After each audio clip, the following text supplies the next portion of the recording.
Hello everyone, welcome to our physics talk. 4.1, three types of mechanical energy. This is basically in chapter 4 of your textbook, sections 2 and 3. So the idea is take good notes on this, and let's start. So there's a learning objective. Our goal is to know the three types of mechanical energy and know how to calculate it. So in the last week, we learned about many types of energy that's out there. We're going to focus on just three types of mechanical energy. So our job is to make sure we know how to use mathematical and computational thinking, identify patterns, scale, proportion, and quantity. So reminder from the chapter challenge, you're expected to identify the three types of mechanical energy and explain it clearly when you do your project. Now, some of you have already started working on this project, and some of you are even stressed out about it. But just keep in mind that, remember, that was an introduction to the chapter challenge. It is not your job to work on it yet. You can start thinking about it, start playing around, but remember, it's at the end of the chapter, probably 3 weeks from now, when we'll probably start working on that project. Okay? So don't stress over the project. So kinetic energy. Kinetic energy is the energy of motion from the motion of an object. And so you remember this car situation that we had earlier. So if a car is moving like this, you can see the car is moving across the screen. The idea is the motion, anything that's moving, okay, so that means it has to have a velocity, must mean it has kinetic energy. And the formula for it, kinetic energy, Ke sometimes is the symbol we use, or Ek. I prefer the E's, but some teachers prefer the Ke, so I'm putting both on there. Either way, it's just 1/2 times the mass times the velocity squared. Okay, so Ke or Ek is a symbol for kinetic energy. The unit is now a new unit called a joule, which we use a capital J for. M is for mass, which we've used before, and it's going to be also in kilograms, so you got to make sure if it's not in kilograms, you got to convert it. And then the velocity, V, is going to be in meters per second. You can also use speed, because this is not directional at all, so there's no direction when you have to worry about kinetic energy. It's not a vector. So we're moving forward.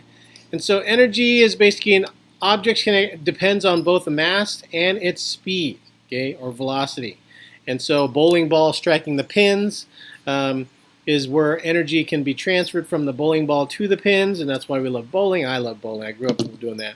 You can transfer energy from a hammer into a nail and make it go deeper. You can use wind to then create wind energy. And so these are different types of energies that are out there in terms of mechanical kinetic energy. Okay, mechanical kinetic energy. You must have both mass and velocity. And of course, in this case, the mass is coming from the wind particles themselves. Each gas particle has a little bit of minuscule amount of mass. And then, big idea for kinetic energy. To have kinetic energy, the object must be moving. Okay, so it must have a velocity. So if the velocity is 0, then it doesn't have any kinetic energy. So just keep that in mind. So 0 velocity means 0 kinetic energy. You could also likewise say 0 mass, but then you wouldn't have an object if it had 0 mass. So that doesn't make sense. The second type of mechanical energy is called gravitational potential energy. And this is the energy from the location, height, and from the location and the mass of an object. So basically it's height and its mass. So you can see over here I've got a guy standing a little high. He's got a pulley system and he's raising an object to a height. Okay, and most people will not want to stand underneath this because they know that if this were to drop, it could hurt them because it has some gravitational potential energy up there. And so the symbol is PE with a G, or E with a G, and I prefer this one actually, EG. And again, depending on your teacher, which one they'll use, you have both options. But the formula is just M times G times H. M times G times H, where M is the mass, of course, in kilograms again, where G is the acceleration due to gravity. In our case, if it's on Earth, it's 9.8 meters per second squared. And then H is the height, which is in meters. Okay, so we typically set the ground as H equals 0.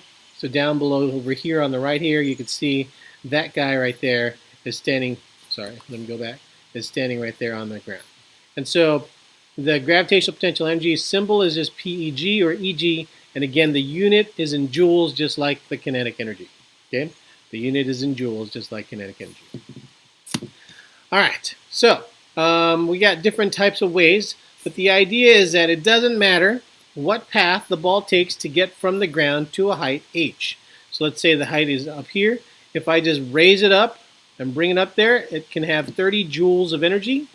If I slowly move it up by using an inclined plane to that height, again, it has 30 joules of energy. And likewise, if I take it one step at a time, whatever mechanical energy, advantage I can do to get it up there, as long as I get it up there, it'll also have 30 joules of energy. Okay? And the gain in potential energy is the same as long as it gets to the same height. The path does not matter. Okay? Big ideas for gravitational potential energy. It's independent of the path. All that matters is the vertical height change. Okay? As long as the height changes, then you know you have gravitational potential energy. And we typically try to choose the zero level where the ground is. So anytime wherever the ground is set, we set that to be 0. Sometimes in roller coaster situations, whatever the lowest bottom portion of the roller coaster, we'll set that to be the ground level because it never reaches the ground. And so those are the kinds of things that we do with gravitational potential energy. So mass and height are the two things that affect gravitational potential energy. So here's some scenarios where you can see the higher you are, the bigger your gravitational potential energy. The lower you are, the smaller the potential energy. And of course, if you're in between, you can see you are a little bit bigger than that one, but smaller than this one. And I'm using, of course, the size of those letters to kind of give you the size of the potential energy. And likewise, when you're on a roller coaster, the lower you are on the roller coaster, the lower your potential energy. The higher you are, the higher the potential. And that's what makes roller coasters fun, right? Because the higher you are, you're like, whoa! And the fact that you can actually drop down and change to kinetic energy is what makes gravitational potential energy fun. All right, the last of the third ones is elastic potential energy. It is the energy stored in a stretched or compressed spring or stretched rubber band. Okay. Typically, it only deals with springs, but because I know you guys are using, you probably only have rubber bands available to you at home, I wanted to put this in here. So it's typically only for springs, but because I wanted to make sure you understand, it could also be in a rubber band. Rubber bands typically don't follow this formula, but for now we're just going to say it approximates it. But potential energy, elastic, so EL is for elastic, 1/2 kx squared. EEL is energy elastic, 1/2 kx squared. Both are the same thing. They're both potential energies because it's stored in there. And so it's dependent upon K and X, where K is called the spring constant. So each spring has varying abilities to actually be compressed or stretched. And the harder it is to compress or stretch, the more its spring constant is. And then X is called the displacement of the string, is how much we're either stretching it or how much we're compressing it. And that we measure in meters. Okay, so let's see. So that's the formula, 1/2 kx squared. It's pretty simple. And so when we look at a picture right here, you can see that this is 0. So typically there is an area where the spring is either unstretched or uncompressed. Okay, and that's what it's called its equilibrium. This is at the equilibrium point.